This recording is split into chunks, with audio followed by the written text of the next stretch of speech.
देखिए, आध्यात्मिकता के लिए, रूहानियत के लिए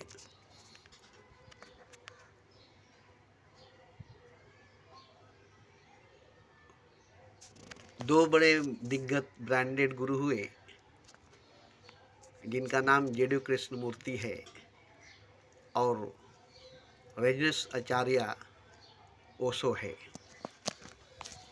और इन दोनों को तैयार करने में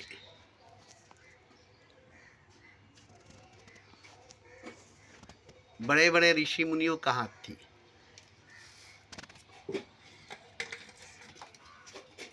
तीन गुरु मिलकर जेडो कृष्णमूर्ति को तैयार किए और भी बहुत से ऋषि मुनि थे जो मिलकर अपनी शक्ति देकर, अपना साथ देकर, अपने सानिध्य देकर जेडो कृष्णमूर्ति को तैयार किए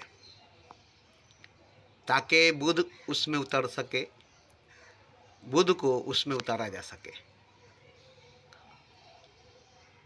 और दूसरी तरफ रजनीश आचार्य, जिसको तीन मस्तों ने मिलकर, एक मग्गा बाबा, एक मस्तो बाबा और एक बाबा, तीन बाबा मिलकर उसे ट्रेंड किए, तैयार किए,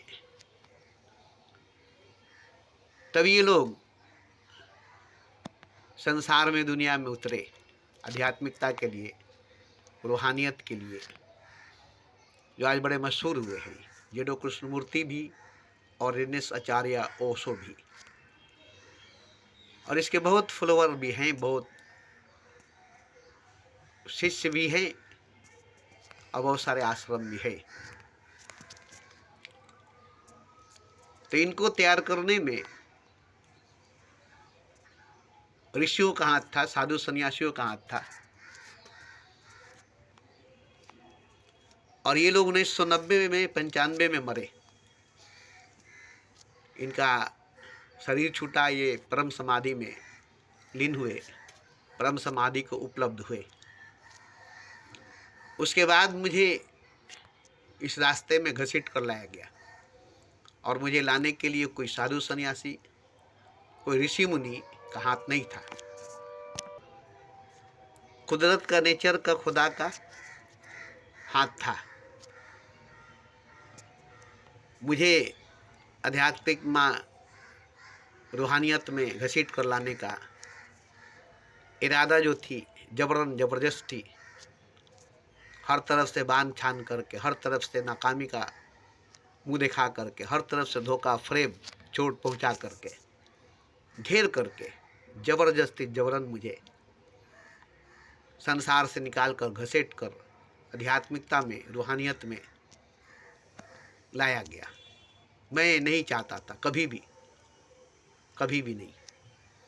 जैसे आप नहीं चाहते, जैसे सब नहीं चाहता, वैसे मैं भी संसार में जैसे भी था ठीक था, जिस तरह से भी था ठीक था। मुझे कोई मांग नहीं थी, चाह नहीं थी, इच्छा नहीं थी रूहानियत में, आध्यात्मिकता में आने के लिए। मेरी बस वही जीवन, वही जिंदगी जी करके मर जाना काफ़ी था। बस वही भौतिक जीवन, सांसारिक जिंदगी, खा पी कर, जी कर, मौज मस्ती करके, जैसे सब मरते वैसे हम भी मरना चाहते थे। तो मुझे घसीट कर, जबरन जबरदस्ती बैठा कर, बांध कर, दबा कर, मुझसे वचन लेकर, मुझसे वादा कराकर, मुझे मजबूर, लाचार बना करके, मुझे पूरी तरह से हैंडीकेप, हाथ पैर का अपाहिज बना करके, सही सलामत रहते हुए भी अपाहिज बना करके, मुझे एक जगह बैठा करके मुझसे सब कुछ कराया गया। रूहानियत के लिए तैयारी, आध्यात्मिकता के लिए तैयारी। और अधिस महापुरुषों की आत्माएं, देवी देवताओं की आत्माएं, जिसमें से सबसे ज़्यादा दुर्गा थी, सबसे ज़्यादा दुर्गा थी, उसी की इच्छा थी, उसी की ख्वाहिश थी। वो मेरी असली माँ है, मैं उसको अपना असली माँ समझता हूँ। उसी ने मुझे ये सब करने पर मजबूर किया, उसी ने मुझे अपना सहारा, अपना शक्ति दे करके अपना सब कुछ दे करके मुझे तैयार किया। उसके बाद बहुत से महापुरुषों की आत्माएं आने लगी, रूहें आने लगी। कबीर की, नानक की, मोहम्मद की, महावीर की,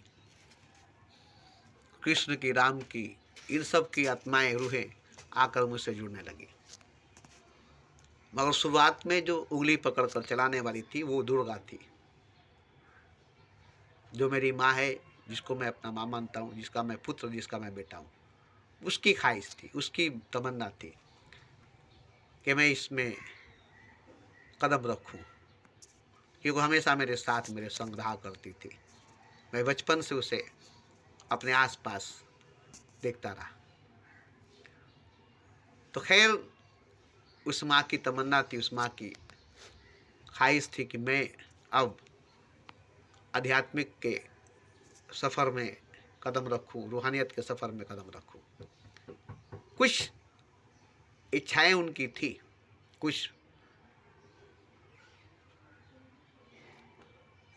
पाने की इच्छा उनको थी, जिसके लिए मुझे घसीट कर लाना, मुझे सीढ़ी बनाना, मुझे रास्ता बनाना जरूरी था, मुझे जरिया, मुझे वसीला बनाना जरूरी था। खैर, मैं बन गया और उन सब का इच्छा को पूरा कर दिया, ख्वाहिश को पूरा कर दिया, उनकी मांग पूरा कर दी।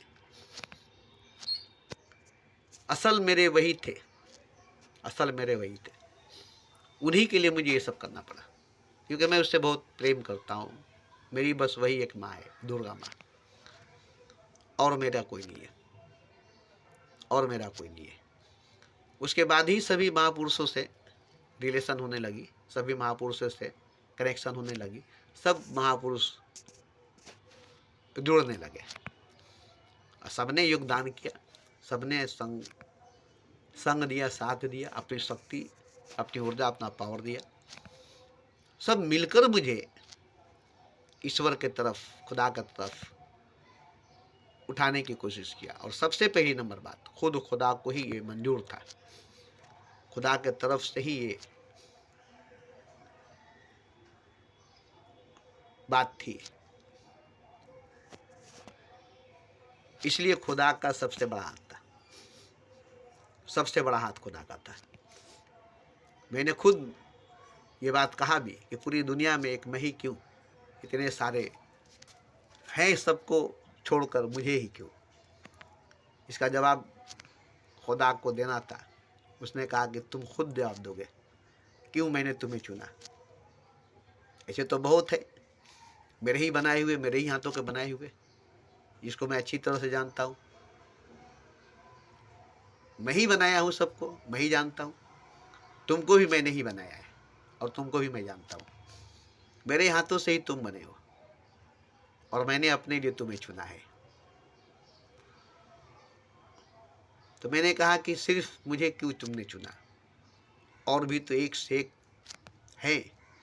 बोला वो छोड़ दो, तुमको बाद में पता चलेगा। लेकिन आज मुझे मालूम हुआ कि वो सब सही मानों में मेरे बराबर के नहीं थे, मेरे बराबरी के नहीं थे। आज मुझे मालूम हुआ, अब मैं जानता हूँ कि नहीं, सही था मैं, और खुदा का चुनाव सही था, उसने सही चुना था मुझे। अगर वो सब उस लायक होते तो मुझे चुनने की ज़रूरत क्या थी। अगर वो सब उस लायक होते तो फिर मुझे चुनने की ज़रूरत क्या थी। तो इस तरह से मुझे बनाया ही था, सबसे अलग थलग, और मैं शुरू से ही सबसे अलग थलग रहा भी था। खैर, मैं उसके नज़र में आ गया, और वो तो नज़र में रखा ही था शुरू से। बनाने वाला खुदा था, खुदा ने बनाया था, उसकी नज़र में मैं शुरू से था, उसकी नज़र मुझ पर शुरू से थी। खैर, उसने जो तैयार किया, मैंने वो काम किया, मुझे वो तैयार करके अपना जो बात बोलना चाहा मेरी ज़ुबान से, मेरे वजूद से, वो सब बात मैंने खुदा की कह दी। जैसे मोहम्मद को जितनी बातें कही थी, वो सारी बातें मोहम्मद ने कह दिया, उसका कुरान बन गया। ऐसे ही खुदा को जितनी बातें मुझसे कहनी थी, मैंने वो सब बातें कह दी। अब कोई बात खुदा की तरफ से नहीं आती। उसकी सारी बात जितनी बोलनी थी, जितना वो बोलना चाहता था, मेरी ज़ुबान से बोल दिया, मैंने अपनी ज़ुबान से बोल दिया। उसका जितना राज खोलनी थी उतना राज मैंने खोल दिया। अब मुझे कोई तकलीफ़ नहीं होती है, वरना मुझे बहुत तकलीफ़ होती थी। चिराग की तरह जलना पड़ता था, खून जलती थी, दिल जलता था, दिमाग जलती थी, सर का तालू जलता था, सीना जलता था, रूह जलती थी। पूरे बदन को रोशन करने के लिए पूरा वजूद जलती थी, पूरी हस्ती जलती थी, तब इसमें से कुछ बातें निकलती थी। ऐसे नहीं, ऐसे नहीं। जैसे कोई भी इलेक्ट्रिक से जुड़ेंगे तब ना आप में पावर आएगी, तब पंखा चलेगी, तब बत्ती जलेगी। तो उसमें उतनी पावर, उतनी शक्ति आएगी, उसको जलाएगी तब ना पंखा चलेगी, बत्ती जलेगी। तब देखिएगा पंखा गर्म हो गई, बत्ती गर्म हो गई, टीवी गर्म हो गई। उतना आग उसमें आएगी तब ना, उतना पावर उसमें आएगी तब ना, उतना हवा देगी, उतना पिक्चर, उतना आवाज़ देगी। इसी तरह से मेरे अंदर उतनी शक्ति, उतनी पावर, उतना ऊर्जा आती थी, जिसके लिए मुझे जलना पड़ता था। उतना देर तक मुझे उस शक्ति से एक आकार हो करके उतना खून मेरा जलता था। उतना देर तक दिल, दिमाग, रूह, खून सर के तालू पर, सीने के अंदर एक तूफान सी, एक क़यामत सी बर्पा होती थी। आग की बरसात होती थी, क़यामत की बरसात होती थी। वो सब मुझे बर्दाश्त करनी पड़ती थी। और वो सब करके मैं खुदा की बात को, खुदा की आवाज़ को अपनी ज़ुबान के ज़रिए, अपने मोबाइल के ज़रिए दुनिया तक पहुंचा दिया। अब मेरा भी बात पूरा हो गया, खुदा की भी बात पूरी हो गई। लिमिट थी, उतना पूरा हो गया। अब मैं जो बोलता हूँ वो, उसमें मेरा कुछ ज़्यादा नहीं लगता है, मुझे जलना नहीं पड़ता है, मुझे जलना नहीं पड़ता है। अब जैसे आम फाम लफ्ज़ों में मैं बोल देता हूँ, क्योंकि जितना मैंने कहा है उसी में से बोलना पड़ता है, अलग से मुझे नहीं बोलना पड़ता है। उसी में से जो 40 सालों में मैंने कहा है, अब उसी में से मुझे कहना पड़ता है। अब खुदा से जुड़ना नहीं पड़ता है, ईश्वर से जुड़ना नहीं पड़ता है। अब मुझे कनेक्ट होना नहीं पड़ता है, कनेक्शन होना नहीं पड़ती है। अब जो 40 सालों में मैंने कहा है, इसी में से निकाल कर उसको फेयर करता हूँ, उसको रिफाइन करता हूँ, उसको साफ़ करता हूँ, उसको हल्का करता हूँ, ताकि आप तक बात पहुँचे, आपको समझ में आ जा सके। उसी को कुछ हल्का करने की कोशिश करता हूँ, कुछ साफ करने की कोशिश करता हूँ, आपके लायक बनाने की कोशिश करता हूँ, और इसी कोशिश में लगा रहता हूँ, ताकि आपको समझ में आ जाए, सबको समझ में आ जाए। अब जो बात मैं बोलता हूँ वो खुदा की तरफ से नहीं आती है। ये खुदा की तरफ से आने वाली बात जो थी वो तो मैंने पूरा कर दिया, वो तो पूरी हो गई। अब जितनी बातें मैंने कही है 40 सालों में, उन्हीं में से चुन चुन करके बातें निकालता हूँ, हल्का करता हूँ, आपको समझने के लायक करता हूँ, ताकि आपको समझ में आए। जैसे आज कुरान है, 1400 बरस पहले नबी पर उतरी थी, और आज ही कुरान की बातों को, उसके माने मतलब को निकाल करके, हल्का करके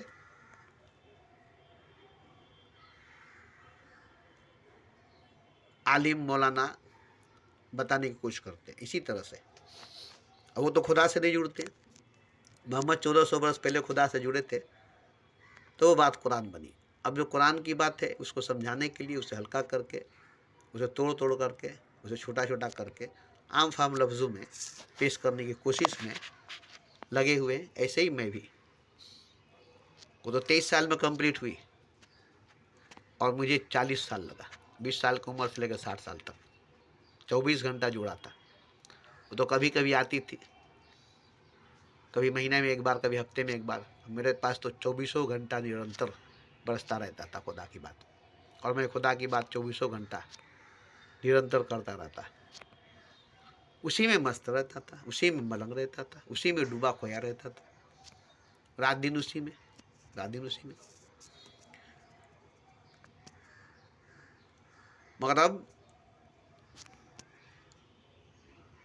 जो जो बातें मैंने कही है, खुदा ने कहा है, उसी को फिर से दोबारा मैं कहता हूँ, हल्का करने की कोशिश करता हूँ, समझाने की कोशिश करता हूँ, छोटा करने की कोशिश करता हूँ, उसकी वजन को कम करने की कोशिश करता हूँ, ताकि आम लोगों को समझ में आ सके, आम लोग समझ सके। तो खैर, इसमें तो मैं कामयाब हूँ, इसमें तो मुझे महारत हासिल है। कई तरह की मिसाल लेकर के मैं समझाने की कोशिश में लग जाता हूँ, और समझ में आता भी है, ये भी मैं समझ पाता हूँ। लाशऊर की बात शऊर में लाता हूँ, लाशऊरी बात शऊर में लाता हूँ, नहीं समझ में आने वाली बात को समझ में लाने की कोशिश करता हूँ। बिना आवाज़ की बात, बिना शब्द की बात को मैं आवाज़ में, शब्द में लाने की कोशिश करता हूँ। ओशो ने कहा एक हाथ की ताली, और मैं कहता हूँ बिना हाथ की ताली। एक हाथ की ताली, और मैं कहता हूँ बिना हाथ की ताली। और ये सच बोलता हूँ, झूठ नहीं, हवा में नहीं, बिना हाथ की ताली। अब उसको जो आवाज़ नहीं है, सदा नहीं है, निदा नहीं है, मौन है, खामोश है, चुप है, उसको मैं आवाज़ में, बात में, शब्द में लाने की कोशिश करता हूँ। उसका संकेत, उसका इशारा आप तक पहुँचाने की कोशिश करता हूँ, और इसी में मैं अपना वक्त लगाता हूँ। अब थोड़ी बहुत ज़िंदगी है, थोड़ी बड़ी उम्र है, 60 साल की उम्र, 62 साल की उम्र हो गई, और 2 3 4 साल 65 साल तक की हो सकती है उम्र, या 70 साल तक की हो सकती है। तो कितनी उम्र है? 62 साल गुजर गई, पता नहीं चला। अभी 8 साल या 3 साल गुजरेगी, क्या पता चलेगा। अब इसी में जो मैं बोल सकता हूँ, हल्का कर सकता हूँ, आपके लायक बना सकता हूँ, बस इसी की कोशिश में लगा रहता हूँ, ताकि मेरी कही हुई बात, जो खुदा की कही हुई बात थी डायरेक्ट, उसकी बात अब आपको समझ में आने लगे। इतनी हल्का कर दूं, इतना छोटा कर दूं, इतना टुकड़ा टुकड़ा कर दूं कि आपको साफ साफ समझ में आए।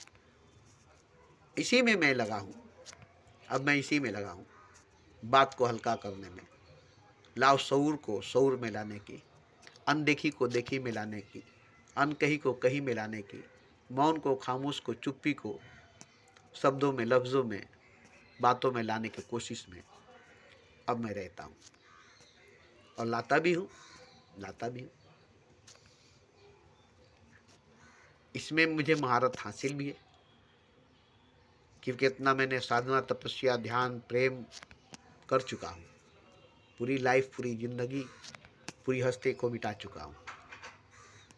एक कदम दूसरे तरफ लगाया नहीं हूँ, एक ही रास्ते पर चलता चला गया हूँ, तब तक जब तक मंजिल तक नहीं पहुँचा, तब तक कोई दूसरा रास्ता अपनाया नहीं, कोई दूसरे रास्ते पर कदम रखा नहीं।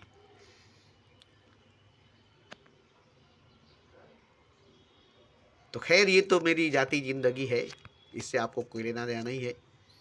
आपकी जो ज़िंदगी है वो आपकी है, मेरी जो ज़िंदगी है मेरी है। मैंने जो खर्च किया वो मेरा था, अब आप जो खर्च करें वो आपकी होगी। मेरी ज़िंदगी से, मेरी जाती ज़िंदगी से किसी की जाती ज़िंदगी का कोई लेना देना नहीं है। और रूहानियत की बात है, आध्यात्मिकता की बात है, ईश्वर की बात है, खुदा की बात है, मोहब्बत की बात है, ज्ञान की बात है, धर्म की बात है, तो उसमें मैं थोड़ा सहयोग दे सकता हूँ, थोड़ा सहयोग दे सकता हूँ। जितना मुझसे हो सकेगा उतना मैं सहयोग कर सकूँगा। ये एक तरह की खिदमत है, सेवा है, खिदमत खल्क है, सामाजिक सेवा है, क्योंकि मेरे नज़र में सब खुदा है, और मैं खुदा की खिदमत, खुदा की सेवा करता हूँ, क्योंकि खुदा एक तरह का बीमार खुदा है, नकारा खुदा है, अंधा खुदा है, बेहोश खुदा है, सोया हुआ खुदा है, उसी को जगाने की कोशिश में लगा रहता हूँ। सब खुदा है, सब खुदा है, सबको खुदा करने की कोशिश में लगा हूँ। मेरी नज़र में पैखाने के चैम्बर का कीड़ा भी, बाजार की वेश्या भी खुदा है, और अब उसको रियल में खुदा करने की कोशिश में लगा हूँ। जैसा कि खुदा है वैसा, जो कि खुदा है वो, क्योंकि खुदा ही गिर कर, खुदा की ही ये बदसूरत भद्दा घिनौना शकल है जो बाजार की वेश्या है। खुदा का सबसे खूबसूरत शकल राम है, कृष्ण है, नानक है, मोहम्मद है, बुद्ध है, महावीर है, कबीर है। ये सुंदर रूप, सुंदर स्वरूप, सुंदर शकल है जिसकी पूजा, जिसकी श्रद्धा होती है। और घिनौना शकल डाकू, बदमाश, गुंडा, मवाली, चोर, चिटिंगबाज, बदकार, जनाकार, बाजार की वेश्या, माँ से जना करने वाली, बाप से जना करने वाला, बहन से जना करने वाली, ये सब घिनौना शकल, बदसूरत, भयानक, खतरनाक, शैतानी रूप, शैतानी शकल खुदा की शकल है। सबसे गिरा हुआ, सबसे नीचा शकल।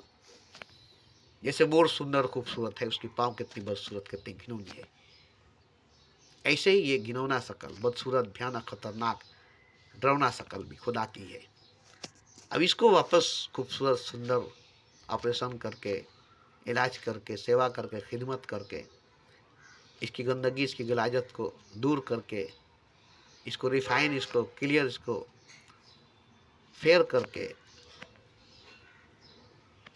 खुदा में मिला करके खुदा बनाने की कोशिश में, जैसे नाला का पानी, गंदा नाला का पानी, गंदा पैखाने का पानी, उसको समुद्र में डाल करके उसको समुद्र बनाने की कोशिश करता हूँ।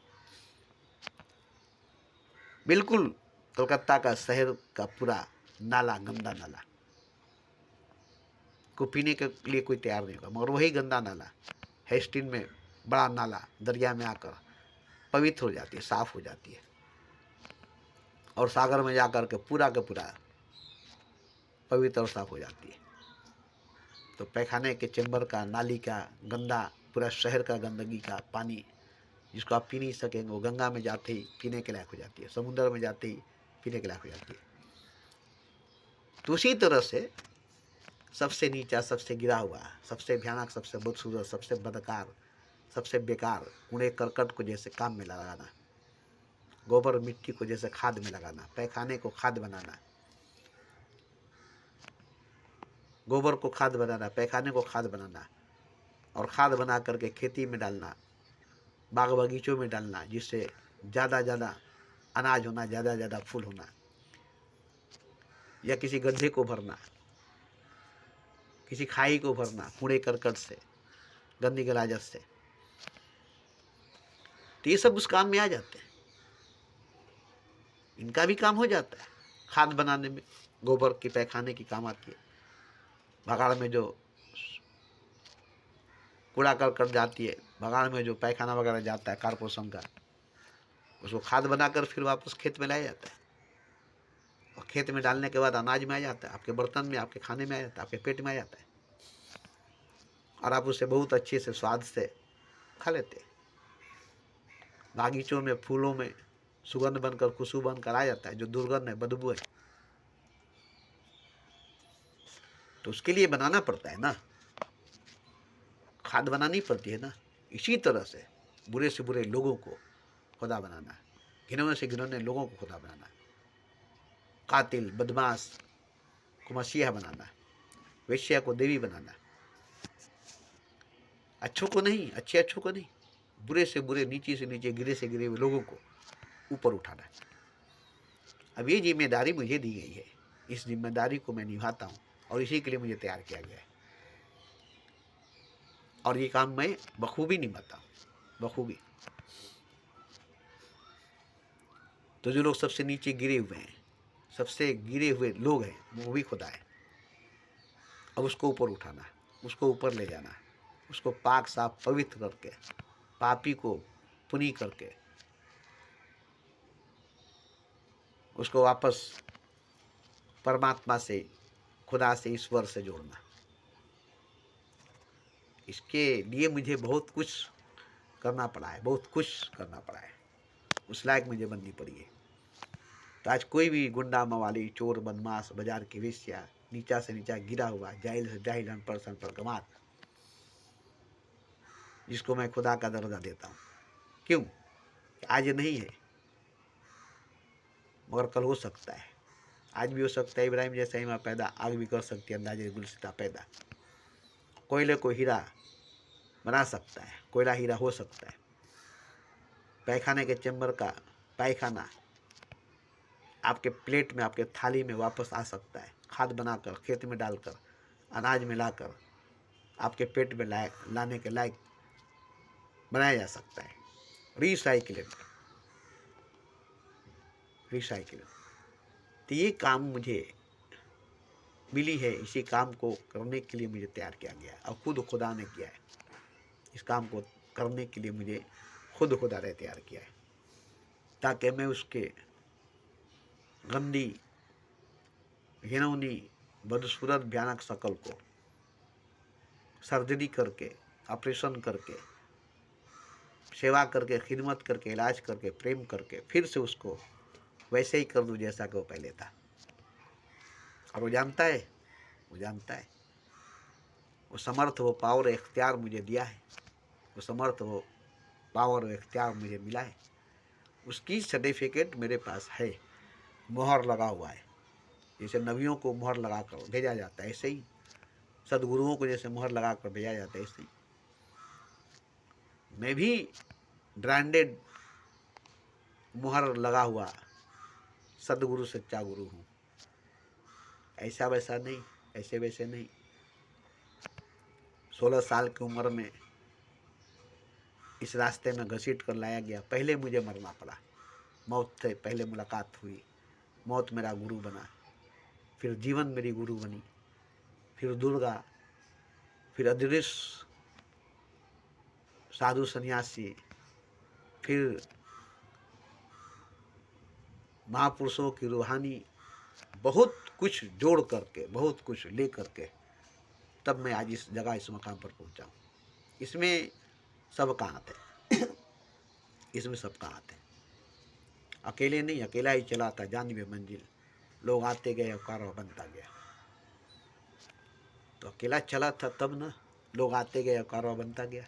मैं चलता ही नहीं तो लोग आते कहाँ और कारवा बनता कहाँ। तो मुझे सब मिलकर उस मकाम पर पहुंचाए और सबको मैं उस मकाम पर पहुंचाने की कोशिश करता हूँ। क्योंकि सबको हक है मेरे ऊपर, सबका हक है। उस हक का अदा मैं करूँगा,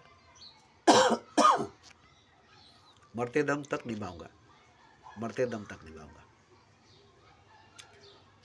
और आज तक कहीं से कोई शिकायत नहीं हुई, कहीं से कोई शिकायत नहीं आया कि आपने सही नहीं किया,